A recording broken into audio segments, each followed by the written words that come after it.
What's going on, everyone? So, let's talk about how to handle a bad boss and recognizing the sign of a bad boss.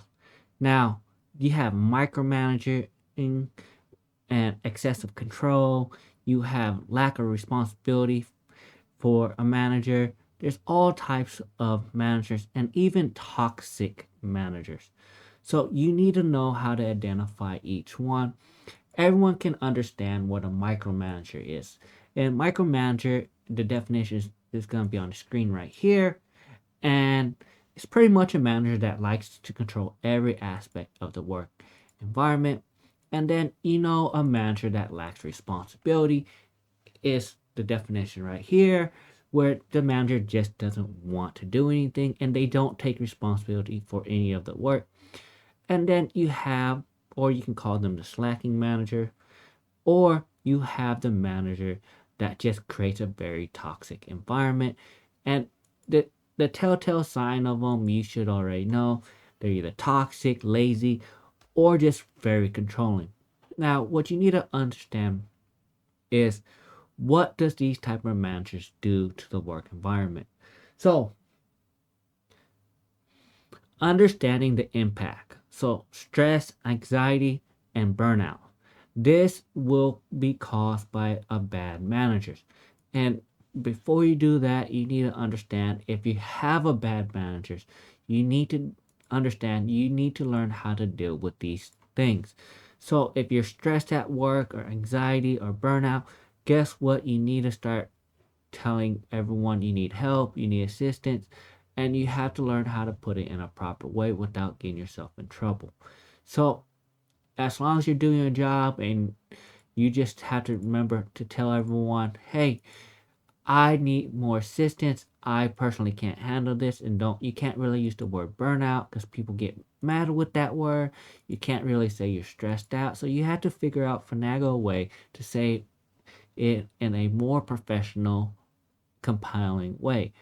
Now, the issue with understanding the impact, it'll decrease motivation in the workplaces and productivity will drop. And other negative impact is mental and physical health, and these will all be set. And you have to understand if you are stressed at work, you're probably not eating or you're overeating. If you're anxiety, there's a bunch of things that can happen to you whenever you have a bad manager, and it just has an overall negative impact. Now, I already tell you if you have a bad manager or a bad um, boss, you just had to find a better work life balance. And if you can't find another job, you have to stick it through. Just understand that there's other jobs out there. They might not pay as well. But if you have a bad boss, you just have to kind of leave the situation if the company is not doing anything. At the end of the day, your health is more important than that 9 to 5 because you can't get back your health sometimes if you go too far down the rabbit hole. So now that you understand what some of the impacts that it can do to you, and understand that if you cannot fix the environment, you cannot get yourself out of this environment, and you talk to HR and you did everything, guess what? You will have to leave the company. I'm sorry to say, if HR, the CEO, the president is not doing anything and they're always taking his side, you just have to find another work environment, and that is all you can do in that situation. And I understand that's not the answer you want to hear, but that is the truthful answer. Now, let's talk about some of the things you can do to help your situation. Is you can set communication and boundaries. What I mean by setting communication and boundaries, meaning you can communicate on exactly everything you want done and set boundaries. Maybe they're just getting too close to you. Maybe they just don't understand boundaries. So you have to learn how to communicate. Not every time they put someone in management or in a boss position, they make a very good boss or manager. So you just have to communicate professionally and learn how to set boundaries. If you're one of those people that wants to get off at 5 and don't want to work overtime, just tell them very professionally that you can't take any more responsibility. So you have to set very clear and expectational and your needs to the company. You have to put in an email, attach HR, attach everyone you can, and explain to them on the situation. I'm stressed, I'm overworked, my health is on the decline, and I need to step away for a little bit. And they should offload some of the work. It doesn't always work like that, but you make sure you do have the communication.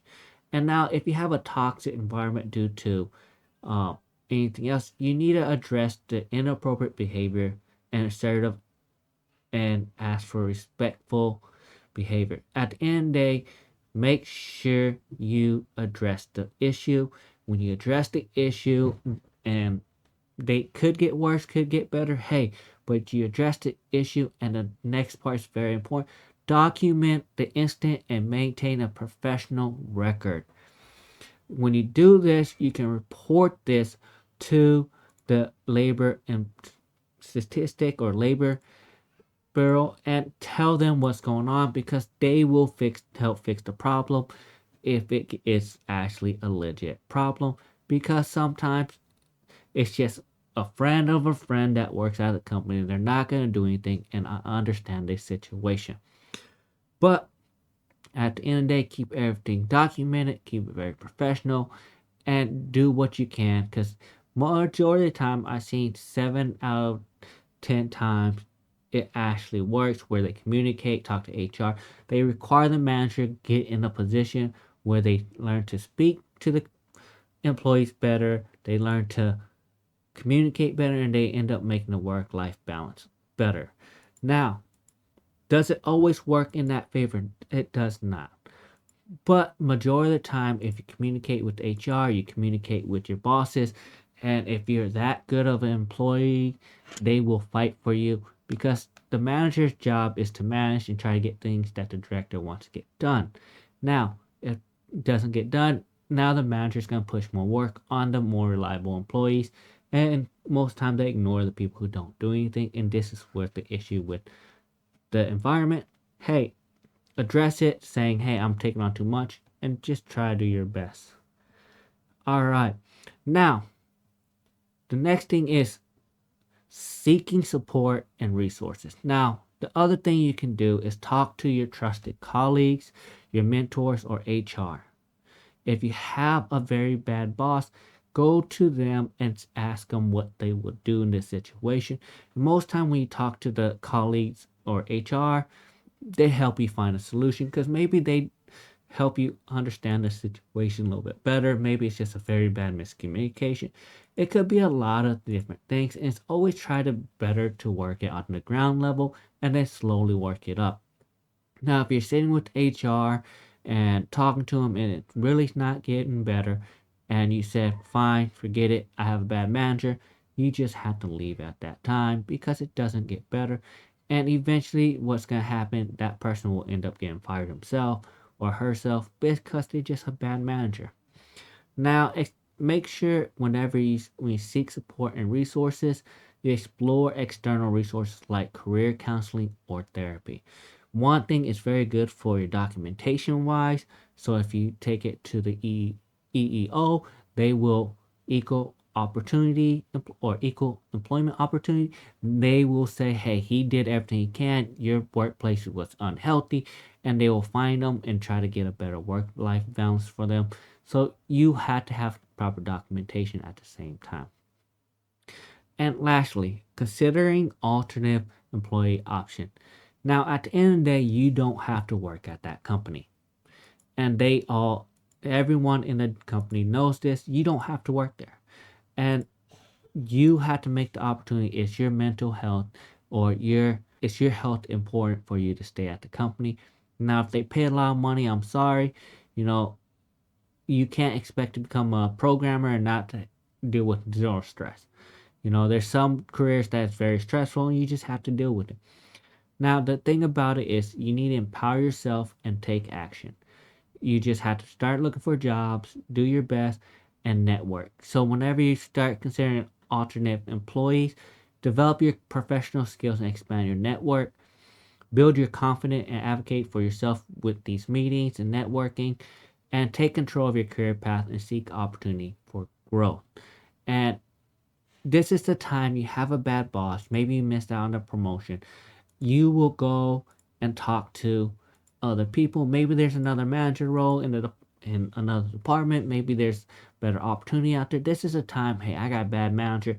Once you find out you have a bad manager, I'll tell you, number one reason why people leave a company is not the money, it's a bad manager. So it's not uncommon. So you always just look at the career choices, and then while you look, deal with HR, deal with this process, and maybe life will get better, maybe not. But at the end of the day, your health is very important, and dealing with a bad boss is not very easy. Hopefully, some of these tips will help you and get you out of your situation and help you relieve the stress. And at the end of the day, if the company is stressing you out, it might just be the type of job, because some jobs are more stressful and you can't stay in that field. So just understand that. Like and subscribe to my video, and that's all I got for you. And comment down below if I need to add something else.